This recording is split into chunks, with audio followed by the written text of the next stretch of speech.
two, one. What's up, Beer with a Queer? All right.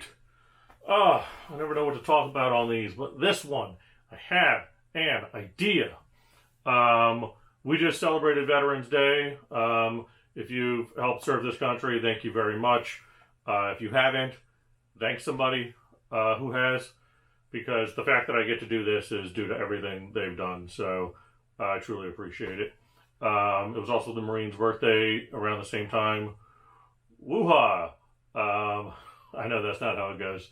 It's for my boy Adam, who served in the Marines. Let's start with beer, and then I'll get right into it. How about? We are starting with the Pirate Republic Brewing Company from Nassau, Bahamas. Long John Jolly Pilsner Good. I feel like that's not the right. Cheers, matey. Cheers. This is what it looks like. That's where we're at. Brewed and packaged in the Bahamas by a brewing company in Lakeland, Florida. Because when I think of the Bahamas, I think of Lakeland, Florida. Let's try it and see how it is. All right. I've been told my initial face on these can be concerning.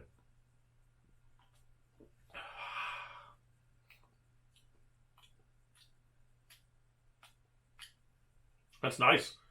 That is a smooth Pilsner. Yeah, it's a good Pilsner. What's this?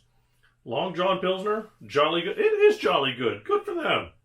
All right, what have I got? I've got 4.5% alcohol. All right, so, it's not really going to affect me much. Meh. It is pretty tasty, I got to be honest. I got to have a bunch of these. This is a drinking beer. This is I want to drink tonight and hang out with my friends and have a bunch of beers. Have a bunch of these. This is good. This is tasty. I'm going to keep drinking this. All right. What are we talking about today? I'm going to brag on my brother a little bit. Happy, belated Veterans Day. Yes! I have done nothing for this country. Less than.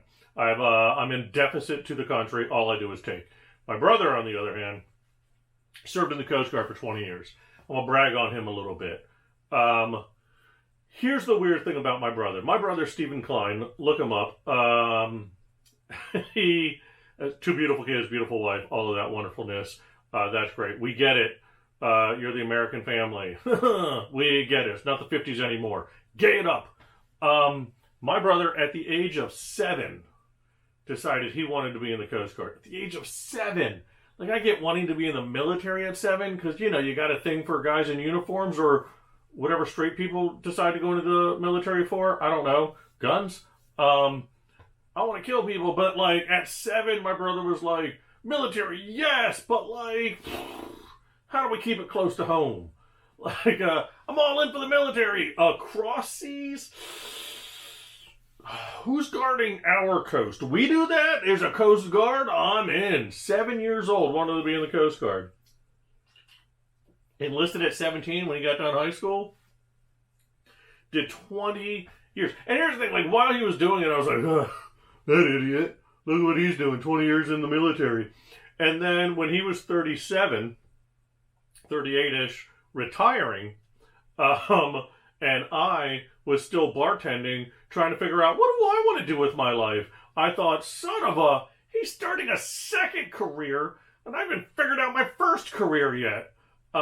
Obviously, it's comedy and this thing, so that's going great, and I'll be doing this for 20 years to prove he's not the only one with conviction. 20 years. Decided at 7 and 20 years in the Coast Guard. Here's what I noticed whenever I visited him. Because, first of all, I love my brother Stephen, but I always hoped he never came back to Florida with a station. Because here's what happened. My brother was stationed up in Woods Hole, Massachusetts, around Martha's Vineyard, when JFK Jr.'s plane went down. And he was actually in one of the search and rescue parties for JFK Jr.'s body. Which, as Q has told us, is totally fake, and JFK Jr.'s alive! He's not. But anyway, so my brother was there when that American tragedy happened. And then he moved to Jones Beach, Long Island. And when he was in Jones Beach, Long Island, a part of New York City, 9/11 happened. And I was like, eesh, American tragedies are getting worse. And then he met his wife there, and then they moved to Galveston, Texas. Oh, beautiful Galveston. I've never been. And while he was there, Katrina was coming up the coast, and he had to leave his new wife while she had to drive to Dallas to be safe with all the pets and animals in her car, all by herself, in a brand new city. And he was out on a boat, and then Katrina devastated New Orleans and left so many homeless. And all I thought is, my brother is a harbor of horrible events, and please avoid Florida. I mean, I love him, but he was single-handedly trying to destroy America, I think.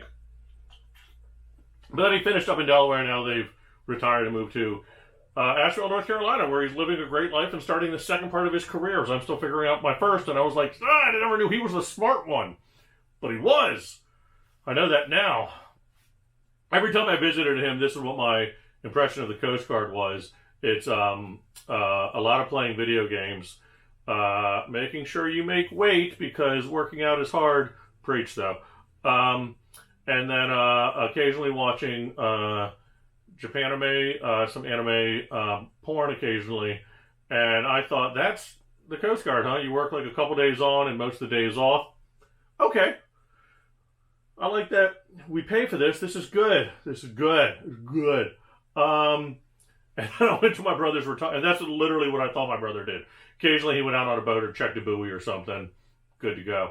And then I went to my brother's retirement ceremony, and they were like, yeah, Steve, remember that time that it was icy and people were dying and there was a capsized boat and you immediately got your team together and you went out and your hat turned into a block of ice and you almost died from hypothermia, but we rescued those people. And then this other time when you almost died rescuing people, and then this other time when you almost died rescuing people. And I'm like, holy crap, is my brother a hero?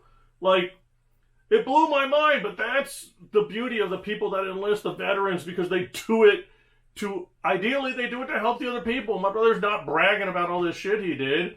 He's like, hey, have you played that new Crash Bandicoot? I don't think it was ever Crash Bandicoot, I gotta be honest. Probably Final Fantasy, we talked about that some. But yeah, we're talking about video games, and he never brings up, oh yeah, I almost died today doing this, saving this person, rescuing lives. Like, so my heart goes out to everything he's done. And I love it. Now, this is Beer with a Queer, and this is where I'm going to turn it to be about me because, again, my brother is a great person. My brother has done great things, and that makes him a very good person. I'm going to argue that it may not make him a better American than me because for 20 years, he made sure I'm able to enjoy these rights that I have. I'm the one using the rights.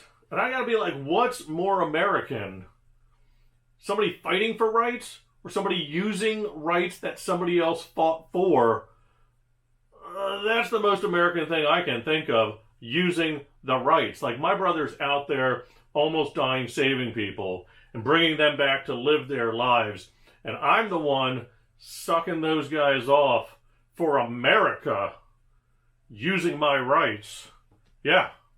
Finish this with knowing I may be a civilian on the streets, but I'm a hero in the sheets and a true American. Suck it, Steve. Because I did. For America. That got weird at the end, huh? It felt weird at the end. I think that's a good episode. I'm going to post it.